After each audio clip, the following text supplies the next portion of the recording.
তো বন্ধুরা কেমন আছেন? আশা করি ভালো আছেন। প্রতিদিনের মতন আজকে আবার একটি অন্যতম পাওয়ারফুল ভিডিও আপনাদের জন্য নিয়ে হাজির হয়েছি। আজকে একটি অন্যতম বান নিয়ে আপনাদের সামনে হাজির হয়েছি, একটি ব্রহ্মবান। এই ব্রহ্মবান সাধারণ কোনো বান না। এই বান চালাতে খুব সহজে পারবেন, যে কোনো লোক চালাতে পারবেন। কিন্তু কিভাবে চালাবেন সেটা জানতে হবে। শত্রু যত ভয়ঙ্করই হোক, এই বান যদি আপনি সঠিকভাবে চালাতে পারেন, আপনার শত্রু যেখানে আছে, যেভাবে আছে, সেভাবেই কাজ হয়ে যাবে। তো বন্ধুরা, এই বানটি কোন নিয়মে চালালে এই সফলতা লাভ করতে পারবেন সে বিষয়ে আজকে বলবো। তো আর একটু কথা বলে রাখি, আপনারা ভিডিও স্কিপ করে দেখেন আর আমাকে অফলাইনে ফোন করেন, কেউ কমেন্টে লেখেন যে গুরুজি ভিডিওর ভিতরে মন্ত্র পাই না, ভিডিওর ভিতরে যন্ত্র পাই না। আবার আমি যখন বলে দিই তখন ঠিকই পান।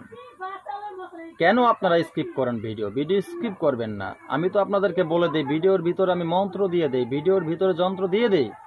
আপনারা স্কিপ করে দেখেন, এই জন্য পান না। আপনারা পরিপূর্ণ ভিডিও দেখলে অবশ্যই আপনারা পাবেন, ভুল হবে না কোনো। তো বন্ধুরা, ভিডিওকে স্কিপ করলে আপনাদের ক্ষতি হবে। কেন ক্ষতি হবে জানেন? এত কষ্ট করে আপনারা যদি একটি মন্ত্র প্রয়োগ করেন বা একটি যন্ত্র প্রয়োগ করেন একটি কাজের জন্য, সে কাজটা আপনাদের হবে না। কেন হবে না? আপনারা ভিডিও স্কিপ করেছেন, নিয়ম সঠিক শোনেন নাই। আপনারা কোথাও একটি কথা ভুল হয়েছে, শোনেন নাই, আপনি এড়িয়ে গেছেন। এই ভুল একটি কথার কারণে আপনার পুরো কাজটাই একবারে ব্যর্থ হয়ে যাবে, কোনো কাজে লাগবে না। তাই ভিডিওকে স্কিপ করবেন না, পরিপূর্ণ ভিডিও দেখবেন। পরিপূর্ণ ভিডিও দেখে আপনি কাজ করলে অবশ্যই আপনার কাজ হবে। সঠিক মন্ত্রর সাথে সঠিক নিয়ম থাকলে কাজ হয়। মন্ত্র সঠিক, নিয়ম ভুল, কাজ হবে না। আবার নিয়ম সঠিক, মন্ত্র ভুল, কাজ হবে না। দুইটা যখন এক হবে, সঠিক মন্ত্র সঠিক নিয়ম, তখনই কাজ হবে। তো আমি আপনাদেরকে সবসময় সঠিক মন্ত্র সঠিক নিয়মে দিয়ে থাকি। আমি কোনোদিনও ভুল জিনিস আপনাদেরকে দিই না। আমার যেটা গুরুমুখী বিদ্যা, এটাই আমি আপনাদেরকে দিয়ে থাকি। সবসময় এ কথাই আপনাদেরকে বলি, কারণ যেটা আমি দেই সেটাই বলি। অনেকে কমেন্টে অনেক কথা লেখেন, হ্যাঁ, অনেকে অনেক কথা কমেন্টে লেখেন, আমি সে কথাগুলি অনেক সময় দেখি। তো দেখলেও বলার কিছু থাকে না, কারণ কিছু অমানুষ আছে যাদের গোত্র জন্ম ওগুলো ঠিক নেই, তারা অনেক কথা বলতে পারে, ওদিকে কান দেওয়ার সময় নেই। ঠিক আছে, আপনার কাজ আপনি করবেন, কোনো অমানুষের কথা আপনি কান দিবেন না। তো যাই হোক, আমি সেদিকে আজকে কথা বলবো না, আজকে মূল আলোচনাটা বলবো। আমার এই ভিডিওটি অবশ্যই যারা দেখছেন চ্যানেলটি সাবস্ক্রাইব করবেন। চ্যানেলটি সাবস্ক্রাইব করে পাশে থাকা বেল আইকনটি বাজিয়ে নোটিফিকেশন অন করে দিবেন, যাতে আমি নতুন ভিডিও আপলোড করার সাথে সাথে সবার আগে আপনার কাছে চলে যায়। কারণ আমার এই চ্যানেলটি প্রশিক্ষণ চ্যানেল। এই চ্যানেলের সাথে আপনারা যুক্ত থাকলে এই চ্যানেল থেকে তন্ত্র মন্ত্র যন্ত্র শিক্ষা করে ভালো একটা কবিরাজ হতে পারবেন, মানব কল্যাণে কাজ করতে পারবেন আপনি। তো আজকে সর্বপ্রথম আমি মন্ত্রটি কণ্ঠস্থ একবার বলে দেবো, খুব ধীরে ধীরে বলবো আপনাদের সুবিধার্থে, যাতে আপনাদের বুঝতে সুবিধা হয়। এরপরে নিয়মটি বলে দিচ্ছি। তো বন্ধুরা, মন্ত্রটি হলো, ব্রহ্ম বলেছেন আমি দেবতা কায়া, অমুক রে মারিতে আমার কিসের মায়া, হার কাটি নার কাটি, কাটি 32 নারী, 72,000 নারী কাটি, সূর্যের দিকে ছাইয়া ধাইয়া, রক্ত দেয় না করে কাজ, জলে নাহি ধরে, সিদ্ধি মন্ত্র রাখি পায়ের তলে, এচেম মন্ত্র যাহা আছে সলিল, পাতালে যোগ সিদ্ধি দেইক, যোগ দরিতে ছায়, অমুকের লিঙ্গ বুজ্জ, পাতালে পলায়, দোহাই ব্রহ্ম দেবতার। আশা করি আপনারা বুঝতে পেরেছেন। মন্ত্রটি অবশ্যই ভিডিওতে আমি দিয়ে দিব, সেখানেও দেখে নেবেন। এরপরে কাজ করবেন। কিভাবে কাজ করবেন? খুব সহজে কাজটি করতে পারবেন। নিয়মটি বলে দিচ্ছি।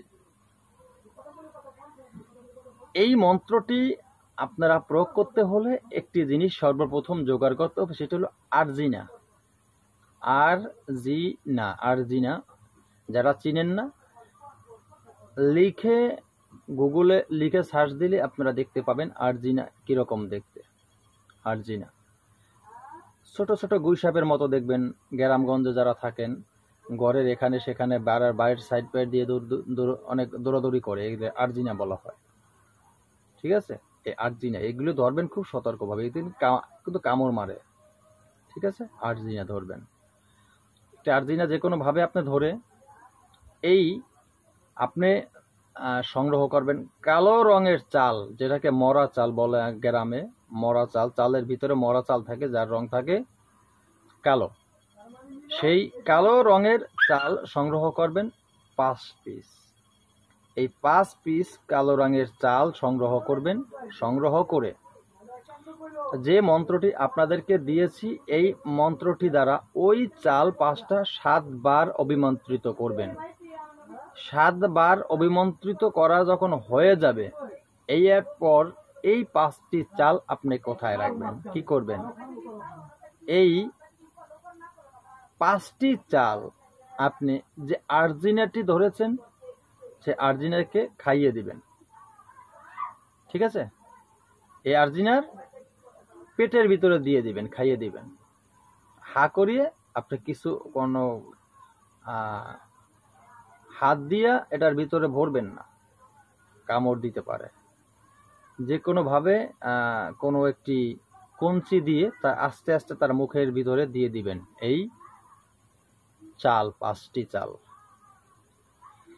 তো যখন তার মুখের ভিতরে 5টি চাল দিয়ে দিলেন, এরপরে আপনি কি করবেন? এই আরজিনাটি নিয়ে চলে যাবেন। কোথায় চলে যাবেন? আপনার যে শত্রু, আপনার সে কাঙ্ক্ষিত শত্রু, এই শত্রু যে চলাচল করে যে রাস্তা দিয়ে, আপনি সেই পথে চলে যাবেন, সেই রাস্তায় চলে যাবেন। সেখানে গিয়ে আরজিনাটি আপনি মাটির ভিতরে গেড়ে দিবেন। মাটির ভিতরে গেড়ে দিবেন। কাজ আপনার শেষ হয়ে গেল। আপনি চুপ করে আপনার বাড়িতে চলে আসবেন, পিছনে তাকাবেন না। কাজ আপনার শেষ। আপনার কাজ শেষ, শত্রুর কাজ শুরু। এই শত্রু যখনই এই পথ দিয়ে চলার